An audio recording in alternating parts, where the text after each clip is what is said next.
From the Valley of Vision prayer entitled Reconciliation, we get so many great thoughts, and one of them comes toward the end of that prayer, and it says, "Continue, O God, to teach me that faith apprehends Christ's righteousness, not only for the satisfaction of justice, but as unspotted evidence of thy love to me.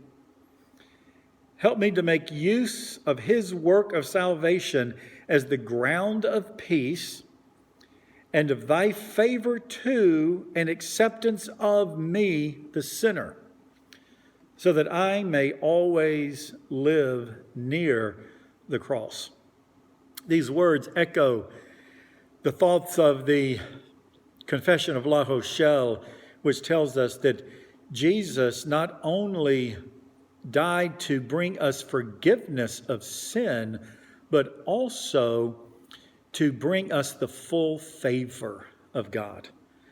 Sometimes we struggle with that. We think that, well, God has sort of cleared the deck and put us back to square one, but now it's really up to me to keep myself in this good standing and to make God smile.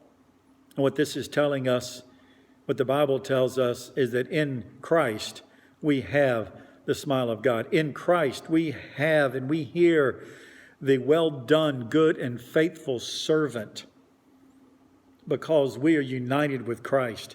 And it is his work of salvation that is the ground of our peace. It is his work of salvation that speaks of the favor of God and the acceptance that we have with him, even while we are sinners.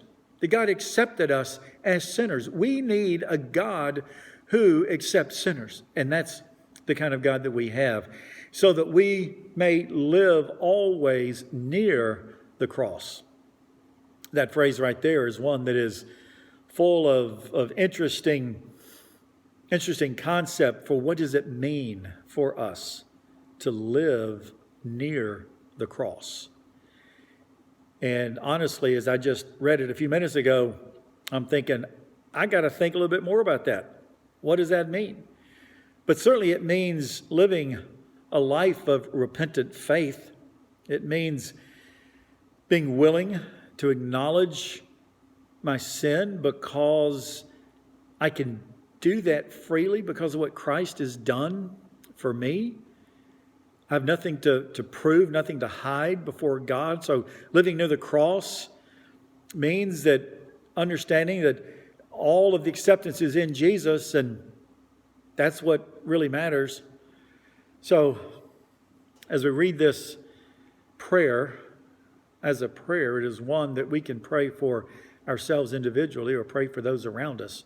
God, help me to know what it means. Help us as your people to know what it means for our faith to lay hold of Christ's righteousness as the only satisfaction, and that through that we have the favor of God. So when you hear those negative voices of condemnation, either from your own self or from others or from the enemy, remember that in Christ we have the full favor of God, and we will enjoy that and experience that more as we live always near the cross.